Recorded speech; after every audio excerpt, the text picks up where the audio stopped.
Hit TV YouTube channels లో మీ వ్యాపార ప్రకటనలకు మరియు ప్రమోషనల్ ఇంటర్వ్యూస్ కోసం వెంటనే సంప్రదించండి.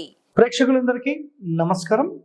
ఈరోజు మనం ఎపిసోడ్స్ ఏవైతే మనకు నడుస్తున్నాయో వీధి పోటుకు సంబంధించిన ఎపిసోడ్స్ కంటిన్యూగా మనకు సీరియల్ వైజ్గా ఏవైతే వస్తున్నాయో అందులో భాగంగా ఈరోజు మనం డిస్కస్ చేసేది పశ్చిమ వాయువ్యం ఉత్తర వాయువ్యానికి సంబంధించిన వీధి పోటుకు సంబంధించిన సమాచారం. సో పూర్వీకులు అంటే ఏన్షియంట్ బిల్డింగ్ ఆర్కిటెక్చర్లో స్థపతులు లేదంటే పూర్వీకులు చెప్పిన దాంట్లో సింపుల్ కాన్సెప్ట్ చెప్పేశారు. ఇంటికి ఎక్కడ కూడా వీధి పోటు అనేది ఉండకూడదు, ఇట్స్ క్లియర్. కానీ నిజంగా అలా ఫాలో అయ్యి ఎవరికి కూడా ఇబ్బందులు లేవు. కానీ ఈ ఆధునిక యుగం ఏం జరిగిందంటే ఖచ్చితంగా అదే ప్రకారంగా మనకు ప్లాట్స్ దొరుకుతాయా, ఇల్లు దొరుకుతాయా అంటే గ్యారంటీ లేదు. సో ఏదో ఒక పోటుతో దొరికే అవకాశం కొన్ని సందర్భాలలో ఉండొచ్చు. మరి అలాంటి సందర్భాలలో మనకు తూర్పు వైపు తగిలితే ఏంటి, దక్షిణం తగిలితే ఏంటి, ఉత్తరం అయితే ఏంటి, పడమర అయితే ఏంటి, మనం గతంలో చేసిన ఎపిసోడ్స్లో సీరియల్ వైజ్గా తూర్పు ఆగ్నేయం నుంచి పశ్చిమ నైరుతి వరకు ఎక్స్ప్లెయిన్ చేసేస్తాం. ఈరోజు మనకు పడమర వాయువ్యము దాంతో పాటుగా ఇక్కడ చూడండి, ఇప్పుడు డైరెక్షన్స్ ఎక్స్ప్లెయిన్ చేస్తాను. తూర్పు, దక్షిణము, పడమర, ఉత్తరం. ఓకే, సో నెక్స్ట్ పడమర వాయువ్యంలో మనకు వీధి చూపు, వీధి పోటు ఉంటే ఎలాంటి లాభ నష్టాలు ఉంటాయి, సో ఇక్కడ మనం తెలుసుకుందాం. సో పూర్వీకులు చెప్పిన ప్రకారం అయితే మనకు 100% వీధి పోటు ఉండొద్దు. మరి ఉంటే ఏంటి అనేది ఆధునిక వాస్తు వాళ్ళు ఏం చేశారంటే, ఎవరి ఇల్లు అయితే ఇలా పోట్లతో ఉందో, ఇలాంటి పోట్లతో ఉందో వాళ్ళు అక్కడికి వెళ్ళి ఎన్నో ఇండ్లను గమనించి కొంత సమాచారం మనకి ఇచ్చారు. ఏమి ఇచ్చారు చూద్దాం. సో ఇది పేజ్ నెంబర్ 135 గాయత్రి వాస్తులో దీని యొక్క వివరణ ఉంది. గతంలో మనం చేసిన వీడియోస్కి సంబంధించి ఎపిసోడ్స్కి సంబంధించిన ప్రూఫ్స్, రిఫరెన్సెస్ ఏమైనా కావాలంటే ఈ పేజెస్లో మనకు అందుబాటులో ఉన్నాయి. 135 పేజ్, 134, 133 వీటన్నిటిలో కూడా ఉన్నాయన్నమాట. ఓకే, నెక్స్ట్ ఈ పోటు ఉంటే మంచి వాస్తుతో ఉంటే ప్రభావం చాలా బాగుంటుందని చెప్పారు. ఇక్కడ ఇన్ని ఎపిసోడ్స్ మనం చేస్తున్నాం కదా, ఫస్ట్ కండిషన్ ఏం చెప్తున్నారంటే ఇల్లు సరైన వాస్తు ప్రకారం ఉన్నప్పుడే ఇవన్నీ పని చేస్తాయి అని చెప్తున్నారు. అంటే మీరు ముందుగా ఇల్లు సరి చేసుకోండి అని, ఇది గుర్తుపెట్టుకోండి. ఇల్లు సరిగా లేకుండా మనం ఈ పోట్లతో ఏమన్నా రాజకీయాల్లో రాణిస్తామా అవన్నీ కాదండి. ఫస్ట్ ఇల్లు ప్రాపర్గా ఉండాలనేదే ఇక్కడ మొట్టమొదటి కాన్సెప్ట్. ఓకే, నెక్స్ట్ ఇల్లు మంచి వాస్తుతో ఉంటే ప్రభావం. నెక్స్ట్ ఇది అంటే పడమర వాయువ్యం ఎవరి మీద ప్రభావం చూపిస్తుంది అంటే యజమానిపై, మూడవ కొడుకుపై అని చెప్పారు వీళ్ళు, మూడవ కుమారుడిపై. అయితే ఇక్కడ ఒక కరెక్షన్ ఉందండి మనకు. కరెక్షన్ ఏంటంటే, నాకు తెలిసి పడమర సెంటర్ నుంచి కుడివైపేమో ఇది జెంట్స్కి వర్తిస్తుంది, ఎడమ వైపేమో లేడీస్కి వర్తిస్తుంది.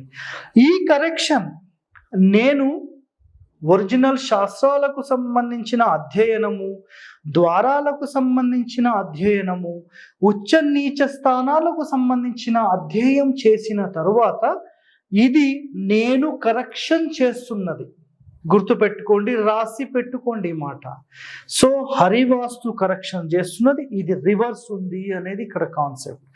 ఎప్పుడైనా ఇంటికి సంబంధించిన కుడి భాగం అంటే బయట నుంచి చూస్తే కుడి భాగం అబ్బాయిలకు వర్తిస్తుంది, ఎడమ భాగం ఆడవారికి వర్తిస్తుంది. అంటే కొడుకులకు అనుకోండి, లేదంటే జెంట్స్ లేడీస్ అనుకోండి సింపుల్గా. ఓకే, నెక్స్ట్ ఇక్కడ యజమాని మూడవ కుమారుడు అని చెప్పి వీళ్ళు రాశారు. దానికి నేను రివర్స్గా చెప్పేసాను ఆల్రెడీ.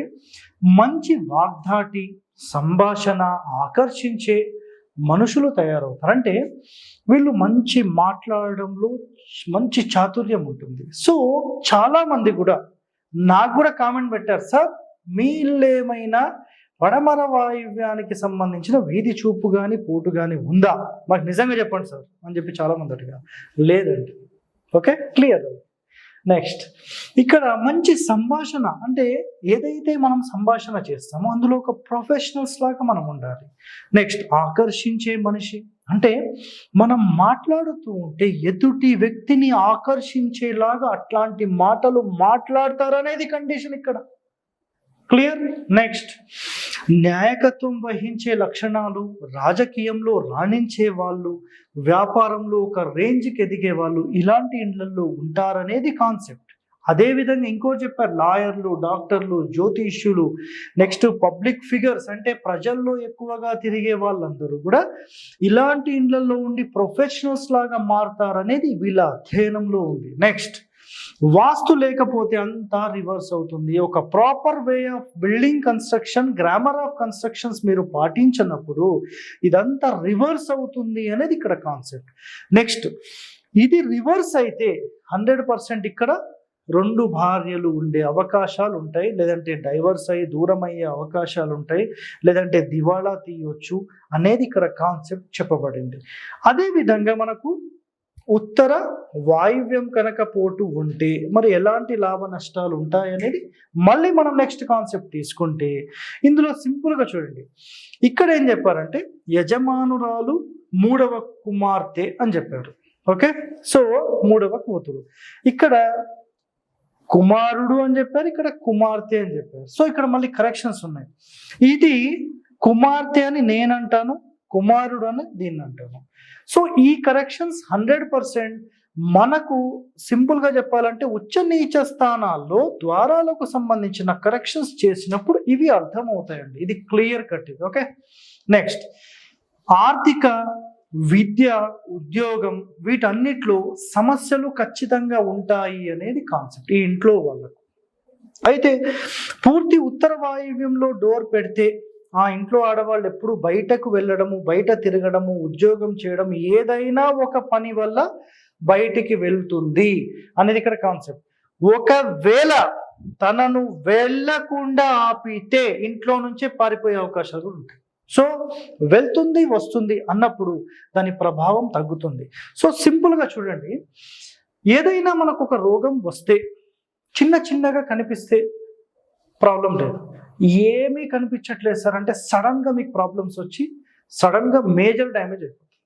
సో చిన్నగా వచ్చి అంటే మెల్లిగా మొదలైంది, తీవ్ర రూపం దాల్చింది అని మనం చెప్పొచ్చు. కొంతమందికి రోగమే కనపడదు కానీ సడన్గా వచ్చేసి హార్ట్ స్ట్రోక్ వచ్చేసి. సో అలాంటి సమస్యలు రాకుండా చేసుకోవాలి. నెక్స్ట్, ఇక్కడ ఇలాంటి ఇళ్లలో ఉంటే ఆడవాళ్ళు 100% అంటే ఇలాంటి పోటులో ఉంటే ఆడవాళ్ళు 100% రాంగ్ స్టెప్ వేసే అవకాశాలు ఉంటాయి. నెక్స్ట్, ఈ లవ్ అఫైర్స్ ఉండే అవకాశాలు ఉంటాయి, ఇల్లీగల్ రిలేషన్స్ ఉండే అవకాశాలు ఉంటాయి. దాని తర్వాత ఇంట్లో నుంచి ఈ లవ్ అఫైర్స్ వల్ల ఇంట్లో నుంచి పారిపోవడం లాంటి అఫైర్స్ ఉంటాయి అనేది ఆధునికులు చెప్పిన కాన్సెప్ట్స్ ఇక్కడ. అదే విధంగా కోర్టు సమస్యలు గమనించడం జరిగింది. దాని తర్వాత తప్పుదారి, ఇది ఆల్రెడీ చెప్పేసాం, వ్యసనాల బారిన పడే అవకాశము, డైవర్స్ ప్రాబ్లమ్స్, లేచిపోవడము, అక్రమ సంబంధాలు, ఇతరులతో కొట్లాటలు, సో ఇబ్బందులు, హెల్త్, సో ఇవన్నీ కూడా మనకు ఆధునిక వాస్తు వాళ్ళు వీటికి సంబంధించిన వివరణ ఇచ్చారు. అంటే ఇక్కడ వీళ్ళు చెప్పేది ఒకటే, ఏంటంటే వాస్తు ప్రాబ్లమ్స్ అనేది ఎప్పుడు వస్తాయి, 100% ఇలాంటి పోట్లు ఉంటే వస్తాయి. మళ్ళీ ఇందులో వాళ్ళు ఏం కరెక్షన్ ఇస్తున్నారు, ఇలాంటి పోట్లు మీకు ఎప్పుడు రివర్స్ చేస్తాయంటే వాస్తు ప్రాపర్గా లేనప్పుడు అని చెప్తున్నారు. అంటే మొట్టమొదటిగా మీరు ఒక ప్రాపర్ బిల్డింగ్ కన్స్ట్రక్షన్ చేసి దాని తర్వాత ఇవన్నీ లేకుండా చూసుకుంటే ఎలాంటి సమస్య మీకు ఉంటుంది. సార్ ఉంది, ఏం చేయమంటారు చెప్పండి. చాలా సింపుల్ అండి. మీరు చాలా సింపుల్గా ఏం చేయొచ్చు అంటే ఇక్కడ ఈ పోట్ ఎక్కడ తగులుతుందో అక్కడ ఒక గోడ కట్టేసేయండి. గోడ కుదరలేదు సార్, ఒక పెద్ద బ్యానర్ పెట్టేసేయండి. సార్ బ్యానర్ కూడా కుదరలేదు, చెట్లు పెట్టేసేయండి. సార్ మేము అది కూడా చేయలేము, నేను కూడా ఏం చేయలేదు, వదిలేసేయండి. ఉత్తర వాయువ్యం చెప్పారు. సో ఉత్తర వాయువ్యంలో సేమ్ మళ్ళీ ఈ పోటు ప్రాబ్లమ్స్ ఉన్నాయంటే మీ ఇంటి నుంచి 2 అడుగుల తర్వాత ఒక గోడ, 7 అడుగుల గోడ కట్టండి. సార్ రోడ్ వాళ్ళు ఆబ్జెక్షన్ చేస్తున్నారు, సార్ బ్యానర్ పెట్టండి. బ్యానర్ కూడా పెట్టలేము, చెట్లు పెట్టండి. అది కూడా పెట్టకపోతే నేను ఏం చేయలేను. అన్నిటికంటే బెస్ట్ నేను చెప్తాను, ఆబ్జెక్షన్ ఎవరన్నా చేస్తే మీరు ఏ బోర్డు పెట్టాలో నేను చెప్తాను, వింటారా? సో వినండి, మీరు మీ లోకల్ రాజకీయ నాయకులకు సంబంధించిన ఒక పెద్ద బ్యానర్ ప్రిపేర్ చేసి ఈ పోర్ట్ ఉన్న ప్లేస్లో పెట్టండి, దాన్ని ఎవడు కూడా ముట్టడు. Clear cut. ఎలాంటి ప్రభావం ఉన్నా ఆ దృష్టి దోషం అనేది మీ ఇంటికి తగలకుండా జస్ట్ ఆ బ్యానర్ దగ్గర ఆగిపోతుంది, బ్యానర్కే ఇంపాక్ట్ ఉంటుంది, క్లోజ్. చాలా చాలా సింపుల్ రెమెడీస్ మన హరివాస్తు నుంచి చెప్పడం జరుగుతుంది. మీరందరూ ఇలాంటి ఎన్నో రహస్యాలు తెలుసుకోవాలంటే మన ఛానల్ని సబ్స్క్రైబ్ చేసుకోండి, లైక్ చేయండి, 10 మందితో షేర్ చేయండి. Okay, thank you.